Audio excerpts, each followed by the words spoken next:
तुम्हें कोई भी परेशानी, किसी भी तरह का चिंतन विक्षेप में नहीं आना चाहिए कि नाम जप के लिए जैसे बने, जैसे जबरदस्ती जिह्वा से आप नाम उच्चारण, यहां जिह्वा की बात कह रहे हैं, केवल जीव से अभ्यास तुम बना लो, जो नाम तुम्हें प्रिय लगे या जो गुरुदेव ने दिया हो।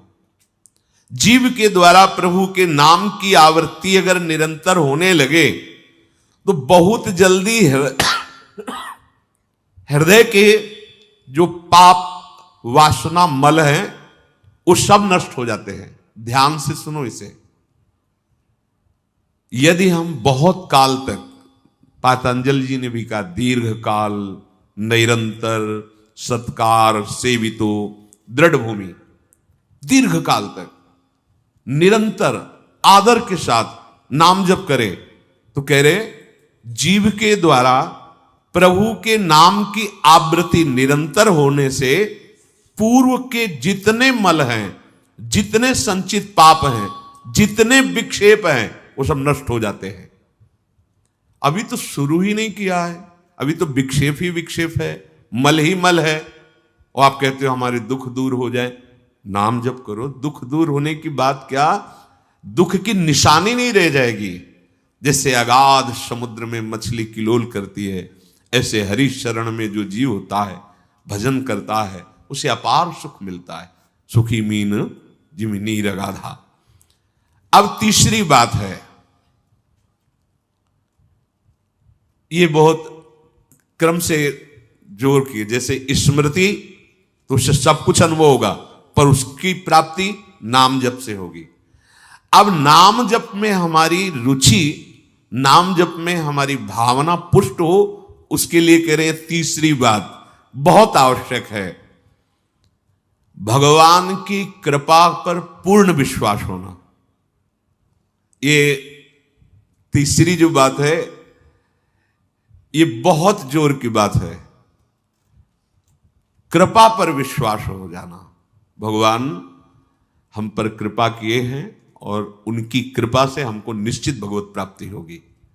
कई बार विश्वास की, कृपा की चर्चा हुई है।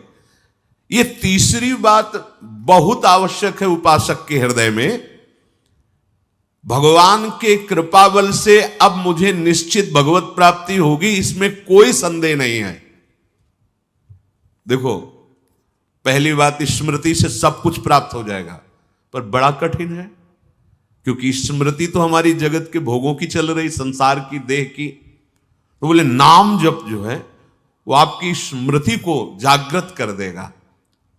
जितना आप अधिक नाम जप करेंगे, आपके पाप सब नष्ट हो जाएंगे। तो नाम जप में भी बराबर तो हिम्मत नहीं पड़ रही, आध घंटा थोड़ा समय। नाम जप कोई साधु महात्मा एकांतवास करके 24 घंटे प्रयासरत, उनकी बात हो सकती है। हमें तो जब मिला समय तब भले नाम, अभी इतना अभ्यास नहीं। तो बोले निरंतर नाम जप और स्मृति दोनों को जागृत करने की सामर्थ्य तीसरी बात में है। भगवान की हम पर बहुत कृपा है। भागवत में भी एक जगह कहा है कि जो भगवान की कृपा का अनुभव करते हुए प्रारब्ध के अनुसार दुख सुख आता है, उसे भोग लेता है, शिकायत नहीं करता, उसमें विचलित नहीं होता है, और हर समय भगवान की कृपा का, हमारे ऊपर बहुत कृपा है, तत्यनुकंपा, ये श्लोक ऐसा है। उसे भगवत प्राप्ति ऐसे हो जाती है जैसे पिता की संपत्ति पर पुत्र का अधिकार स्वयं हो जाता है। ऐसे हर समय भगवान की कृपा का अनुभव करना बड़ी कृपा है हमारे ऊपर। जो दुख सुख आवे उसे सह लेता है, भगवत चिंतन, वो निश्चित भगवत प्राप्त हो जाता है। तीसरी बात है हृदय में बैठालनी कि भगवान की कृपा बल पर भगवत प्राप्ति बिल्कुल निश्चित हो गई मेरी। ये मानने में क्या जाता है तुम्हें? तो आप कह दो कि हमारे अंदर तो विकार हैं, अभी भजन नहीं। भगवान की कृपा बल की बात कर रहे हैं। पहली स्मृति, दूसरी नाम जप, तीसरी बात करें कृपा बल पर। उनकी कृपा से क्या नहीं हो सकता? कहो कृपा ते कहा ना हुई। अरे वो मुख से वेद पढ़वा दे, लूले लंगड़े से सुमेर पर्वत फंदवा दे, छोटे सांप के बच्चा से गरुड़ को खा जाए, भगवान भगवान। तीसरी बात बहुत जोर की है, जिसमें दोनों बातें आ जाएंगी, निरंतर नाम जप और भगवत स्मृति भी आ जाएगी। प्रभु के कृपा बल से प्रभु की प्राप्ति में अब कोई संशय नहीं है। ये भी सुबह कहा था जो साथ के पास कि तुम चिंता मत करो, बस जो हम कह रहे हैं निषेधात्मक जो बातें उनको तुम मत करना, तुम पड़े रहोगे तो भगवत प्राप्ति हो जाएगी। क्योंकि हम हैं किनके? श्री जी के। यहां जो भी आप छोटी सी भी चेष्टा कर रहे हैं, बहुत बड़ा भजन हो रहा है, महल में है, वृंदावनेश्वरी के धाम में है, एक छोटी सी भी चेष्टा, जैसे कहीं सोनी लगा दिया, कुछ भी जो भी चेष्टाएं कर रहे हो, खान पान संबंधी भी जो चेष्टाएं कर रहे हो, आपका भजन या फिर स्वार्थ अपने भजन गए, तुम चिंता मत करो भगवत प्राप्ति की। ये हम केवल निज जनों से नहीं, माइक से कहें कई बार कि आप सबको निश्चित भगवत प्राप्ति होनी, इसीलिए प्रभु ने धाम बुलाया, सत्संग सुनाया। अगर प्रभु को अपनी प्राप्ति न कराना होता तो संयोग क्यों देते? हम फंसे होते माया प्रपंच में। तो तीसरी बात कि अब हमें कोई संशय नहीं, मेरे को भगवत प्राप्ति निश्चित होगी, क्योंकि मुझे भरोसा है श्री जी का, मुझे भरोसा है वृंदावन का, मुझे भरोसा है आचार्य और गुरु का। अब ये बातें हमें डर पाओ मत। हाँ, हमारी कमजोरी है, हम अभ्यास कर रहे हैं भजन का, पर अब मुझे ये भय नर्क स्वर्ग अपवर्ग आसने ये आ गया भरोसे से, ये कृपा का भरोसा हुआ तो बात आ गई। मानो भगवान की प्राप्ति बस मेरे को हो ही गई, ऐसे रोज सोचना है। हे महापुरुषों के वचन है। तीसरी बात बहुत जोर की है, नाम जप और भगवत स्मृति इसी में आ जाएगी, क्योंकि भगवान की कृपा से सब कुछ हो जाता है। मुझे इस जन्म में भगवत प्राप्ति पक्का होगी, भगवान की कृपा बल से, प्रियाजू की कृपा से। अब मुझे ऐसी भावना करनी कि बहुत जल्दी भगवत प्राप्ति मेरे में अब अनुभव हो रहा है कि प्रियालाल की कृपा बढ़ रही, विकार क्षीण हो रहे हैं, भाव बढ़ता जा रहा है, मुझे बहुत जल्दी भगवत प्राप्त, ये सोचना है, सोचना है। जब हम गंगा किनारे भ्रमण कर रहे थे तो एक लाल जी योगी नाम के महात्मा थे, तो रात्रि में, प्राय संत जन रात्रि में जगते हैं, तो उनसे मिलने गए, तो रेत में ऐसे कपड़े का वो तंबू उसी में थे। उन्होंने कहा देखो तुम्हें जो बनना है वो सोचो, जो सोचोगे वही बन जाओगे। तो छोटी सी डायरी रखते थे, एक पेन लिखा, उसी समय आज भी वो लिखी रखी, जो तुम्हें बनना है वो सोचो, वैसा सोचो, जैसा सोचोगे वैसा तुम बन जाओगे। सोचो, भगवान की हम पर बहुत कृपा है, हमारे अंदर दैवी संपदा बढ़ रही है, विकार धीरे धीरे क्षीण हो रहे हैं, मतलब मुझे प्रभु मिलने वाले हैं, मुझे प्रभु मिलने वाले। आप देखो इसका प्रभाव देखो, प्रभु की कृपा से अवश्य अवश्य अवश्य मुझे भगवत प्राप्ति होगी। बस अब तो भगवत प्राप्ति होगी ही, क्योंकि प्रभु की कृपा है। ये शब्द पकड़ो, अंदर तुम्हारे अंदर अपने में कोई बल नहीं, अपने में कोई साधना नहीं, पर यहां कृपा की बात है, भगवत कृपा, भगवत कृपा बल। अपनी असमर्थता, बहुत अमृत में वचन है, अपनी असमर्थता, अपनी अयोग्यता, अपना अनाधिकारपन, ये है क्या? मैं अधिकारी नहीं हूं भगवत प्राप्ति का, मैं योग्य नहीं हूं भगवत प्राप्ति, मेरे में कोई सामर्थ्य नहीं, ये है। पर भगवान की कृपा से मुझे इतना विश्वास हो गया कि मुझे भगवत प्राप्ति होगी। अब क्या समस्या है? देखो बहुत आनंद की बात है, मुझे भगवत प्राप्ति होगी भगवान की कृपा से, श्री जी की कृपा से। ये शब्द इतना असीम प्रभावशाली है कि आप जो ही बात हृदय पे लाएंगे तो आपके सारे दोष, विकार, विघ्न, अड़चने, बाधाएं ये नष्ट होती चली जाएंगी। ये देखो महापुरुषों के अनुभव होते हैं। मत चित्ता सर्व दुर्गाणि मत प्रसादात तरिष्यति, भगवान कह रहे मत चित्ता सर्व दुर्गाणि मत प्रसादात तरिष्यति। सारे के सारे विघ्न, सारे के सारे दोष, सारे की सारी भगवत प्राप्ति में जो अड़चने हैं वो भगवान की कृपा प्रसाद से नष्ट हो जाएंगी और मुझे भगवत प्राप्ति होगी। मत चित्ता सर्व दुर्गाणी मत प्रसादात, साधन प्रसादात नहीं कह रहे यहां, समझो, मत प्रसादात तरिष्यति, तू तर जाएगा मेरे कृपा से। ये मेरे प्रभु की घोषणा है कि मेरे प्रसाद से, मेरे अनुग्रह से तुम्हारे सारे विघ्न नष्ट हो जाएंगे और तुम त्रिगुणात्मिका माया को लांघ करके मेरे को प्राप्त कर लोगे। बस मेरी कृपा पर विश्वास करो, मेरी कृपा पर मत चित्त बन जाओ। अपने चित्त को मेरे में अर्पित कर दिया। प्रभु की कृपा का भरोसा इतनी जल्दी दिव्य सद्गुण लाता है, ये पक्की बात है। जो दिव्यता आती है भागवतिक, वो भगवत कृपा से आती है, और ये कृपा तभी अनुभव में आती है तो, पर अनुभव में तभी आती है जब ये बात आ जाती है कि मैं असमर्थ हूं, मैं अयोग्य हूं, मैं अनाधिकारी हूं। पर भगवान की कृपा है, प्रभु की कृपा है हम पर, अब मुझे निश्चित भगवत प्राप्ति होगी। ये तीन बातें जीवन में आना बड़ा कठिन होता है। असमर्थ हूं, अयोग्य हूं, अनाधिकारी हूं। जब ये बात आ जाएगी ना तो तृणादपि सुनी चिन्ह अपने आप आ जाएंगे, अपने आप पूरा सूत्र भागवती को उतर जाएगा, क्योंकि मैं अनाधिकारी हूं, मैं योग्य नहीं हूं। पर भगवान कृपा का ये है कि उनके नाम, उनके रूप, उनके धाम, उनकी लीला की तरफ ये हृदय जा रहा है, वो अपनी तरफ घसीट रहे, पर मैं अनाधिकारी हूं। इससे क्या होगा? अहम खत्म हुआ, दैन्यता जागृत हुई, और भगवद आश्रय होने से हम जिसका आश्रय लेते हैं उसका प्रभाव होता है। जैसे अभी हम शरीर का आश्रय लिए हैं तो देख लो हालत क्या की हुई है। ये शरीर, ये संसार विषम कहा गया है। देखो कैसी हृदय की जलन, अशांति, भोग, वासनाएं, ये सब किसके आश्रय से? शरीर आश्रय से। अभी भगवद आश्रय, अंदर से भगवद आश्रय, अंदर की बात है। यहां मैं अनाधिकारी हूं, योग्यता मेरे में नहीं है, मैं किसी योग्य नहीं हूं, पर प्रभु की कृपा हम पर है, निश्चित मुझे भगवत प्राप्ति होगी। कह रहे इसका इतना बड़ा प्रभाव है कि इसमें जो सामर्थ्य जागृत होती है, भागवतिक सद्गुण जागृत होती है, वो किसी साधना से नहीं, इससे बढ़कर कोई दूसरा उपाय नहीं है। विश्वास भगवत कृपा पर।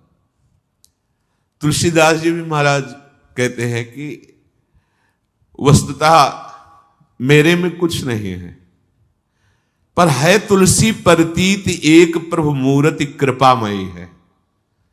मेरे में ऐसा कोई सद्गुण नहीं कि मैं अपने प्रभु को रिझा सकूं, पर यह विश्वास है कि मेरे प्रभु कृपा में है, कृपा मूर्ति है। अपने साधनों पर जो विश्वास करता है, अपनी जितेंद्रियता पर जो विश्वास करता है, वो गिर सकता है। लेकिन जिसको अपनी अयोग्यता का भान हो गया है और प्रभु का भरोसा हो गया है, उसे कोई नहीं गिरा पाएगा, पक्का। बच्चा बन जाओगे, अयोग्य हूं, पर आपका भरोसा, तो कोई प्रश्न नहीं आएगा जीवन में। अगर प्रश्न आता है तो आप वाणी से बच्चा कहते हो, लेकिन अंदर अहंकार है, वो अंतर्यामी सदगुरु जानता है। मोमन कबहु तुम्हें ही ना लागो, ज्यों छल छाण स्वभाव निरंतर रहत विषय अनुरागो।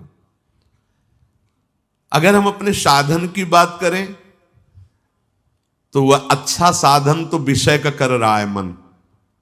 देखो हम कभी पद्मासन लगा के किसी विषय का ध्यान नहीं करते, बहुत सुंदर बात। मोमन कबहु तुम्हें ना लागो, ज्यों छल छाणी स्वभाव निरंतर रहत विषय अनुरागो। भक्ति में तो छल कर रहा है, लेकिन विषय चिंतन में छल नहीं कर रहा है, ईमानदारी से, सच्चाई से विषय चिंतन कर रहा है। मेरा मन हे प्रभु कभी आप में ऐसे नहीं लगा जैसे विषय में ये छल छाड़ कर स्वाभाविक लगता है। विषय में कभी किसी को मन लगाना नहीं पड़ता है। देखो, विषय में कभी किसी को मन लगाना नहीं पड़ता, स्वाभाविक लगा रहता है, निरंतर लगा रहता है। और अटल लगा रहता है। देखो, अटल का मतलब बस वो यही शब्द स्पर्श रूप रसगंध इन्हीं में घूमेगा। कभी वो हट करके ऐसे प्रभु में लगा जैसा विषयों में लगा है। ज्यों छल छाण स्वभाव निरंतर रहत विषय अनुराग्यो। मेरे मन की दशा, मेरे इंद्रियों की दशा आपके अनुकूल नहीं है प्रभु, ये विषय के अनुकूल है। पर प्रभु मेरे मन में एक विश्वास हो गया है कि आपकी मूर्ति कृपामयी है और जीव ने नाम की ओट ली है तुलसी परतीत एक प्रभु मूर्ति कृपामयी है और नाम की ओट जीव ने ले ली है। बस अब सब कुछ हो जाएगा। चौथी बात, प्रत्येक प्राणी में, संसार की प्रत्येक वस्तुओं में मेरे प्रभु समाये हुए हैं। यहां सिद्धावस्था आती है। ये तीन बातें बहुत जोर की। पहली है भगवत स्मृति, इसी में सब कुछ हो जाता है, पर बड़ा कठिन है। इसलिए नाम जप जिह्वा के द्वारा, उसमें भी बहुत, कहां रोज नाम महिमा सुनते हैं, इतनी प्रीति कहां हो रही। तो बोले तीसरी बात पकड़ लो कि हम पर प्रभु की बहुत कृपा है और भगवत कृपा से मुझे इसी जन्म में मुझे भगवत प्राप्ति होगी। चौथी बात, ये बहुत ही आवश्यक है, क्योंकि अगर ये नहीं तो भजन करना कठिन, बचाना कठिन, पचाना कठिन। इससे भजन तुम्हारा पच जाएगा, तुम सिद्ध हो जाओगे। जैसे चावल सिद्ध हो जाता है तो कहीं भी दबाओ, उसमें कड़ापन नहीं रहता। ऐसे जो सिद्ध हो जाता है तो उसके हृदय में कठोरता नहीं रहती। प्रेम से द्रवित हृदय होता है। कठोर हृदय में ही काम क्रोध लोभ मोह मद मत्सर रहते हैं, शुष्क हृदय में, द्रवित हृदय में नहीं रहते। प्रत्येक प्राणी, संसार के प्रत्येक वस्तु में मेरे भगवान विराजमान है। कोई ऐसी जगह नहीं जहां भगवान ना हो। ये बैठालना है, हमें दिखाई दे रहा है, माइक है, दिखाई दे रहा है ये, लेकिन जब सृष्टि नहीं थी तो ये माइक नहीं था। जब सृष्टि नहीं रहेगी तो माइक नहीं रहेगा। बीच में माइक जो दिखा रहा है कौन? जो सृष्टि के पहले था, जो सृष्टि के बाद में था, वही बीच में भी मत्ता पर तरम नान्यत किंचिदस्ति, किंचन मात्र कुछ और नहीं, मेरे प्रभु बने हुए हैं। प्रहलाद जी की सिद्धावस्था यही तो हुई थी गुरुदेव नारद की कृपा से कि सर्वत्र भगवान है। तो खंबे से भी नरसिंह भगवान, नामदेव जी कुत्ते से भगवान को प्रकट कर लिया, श्वान में भी भगवान, भूत में भी भगवान। ये चौथी सिद्धावस्था है। उपासक को ये विचार हर समय रखना है कि हमारे सामने जो वस्तु है इस रूप में भगवान ही है, कुछ भी ऐसा नहीं, सब कुछ स्वयं भगवान बने हुए हैं। सच्ची बात है, वही बने हुए हैं। ये छुपा छुपी का खेल खेल रहे हैं, बस आपको पहचानना है। मैं फिर दोहरा के बात कहता हूं, आप इस बात को पकड़ लीजिए। आपके सामने कोई भी कार्य की वस्तु आए या व्यक्ति आए या दृश्य आए, आपको सबसे पहले उसमें भावना करनी, मेरे प्रभु विराजमान। जैसे हरिवंश महाप्रभु क्रूर है, पापी है, दुष्ट है, संभाषण योग्य भी नहीं, पर उसके हृदय में राधा वल्लभ लाल हैं, भावना को, ये बहुत जल्दी काम बन जाने वाली बात है। मानो आप गृहस्थ में, आपका लड़का सामने आया, आपकी पत्नी सामने आए, आपके कोई मित्र सामने आए, आपको पहले याद करना है इनके हृदय में राधा वल्लभ लाल विराजमान। वस्तुता वही है पूरे, पर हमें पहली भावना करनी है। ये वृक्ष ये वृक्ष तो है, पर इस वृक्ष के अंदर प्रभु हैं। अगर प्रभु ना होते तो इसकी सत्ता ही नहीं है, प्रभु विराजमान है। अब मेरे इष्ट देव इसके हृदय में विराजमान है, पर मुझे जो स्वांग करने को मिला है, पिता का, पुत्र का, जो भी, बिल्कुल स्वांग वैसे ही करना है। अगर मालिक का स्वांग करना है तो हम नौकर से बर्ताव वैसे ही करेंगे, जैसे पुत्र से बर्ताव, पत्नी से बर्ताव, पर अंदर भाव देखना है, मेरे प्रभु इसके हृदय में विराजमान है, मुझे ये सेवा दी है। आपका यदि स्वांग सही निकला देखो, स्वांग से निकलने का मतलब आप में ये कभी भाव नहीं आना चाहिए कि मैं पिता हूं। पिता का स्वांग कर रहा हूं, सामने आराध्य देव पुत्र के रूप में है, तो डांटना भी वो पूजा हो जाएगी भगवान की। महाप्रभु चैतन्य देव जी के पिताश्री को स्वप्न में एक दिन एक दिव्य महापुरुष प्रकट होकर बोले कि तुम निमाई को डांट रहे थे, पता है वो कौन है? डांटना ठीक नहीं। तो उन्होंने कहा, देखो प्रभु आप कौन है तो मुझे पता नहीं, पर हमारे पुत्र रूप में वो आए हैं, तो अभी तो डांटा, अगर आवश्यकता पड़ी तो चपत भी लगाएंगे, क्योंकि ये सौभाग्य देने के लिए प्रभु आएंगे। तो हमें जो स्वांग मिला है वो तो कर रहे हैं, पर सामने देखना है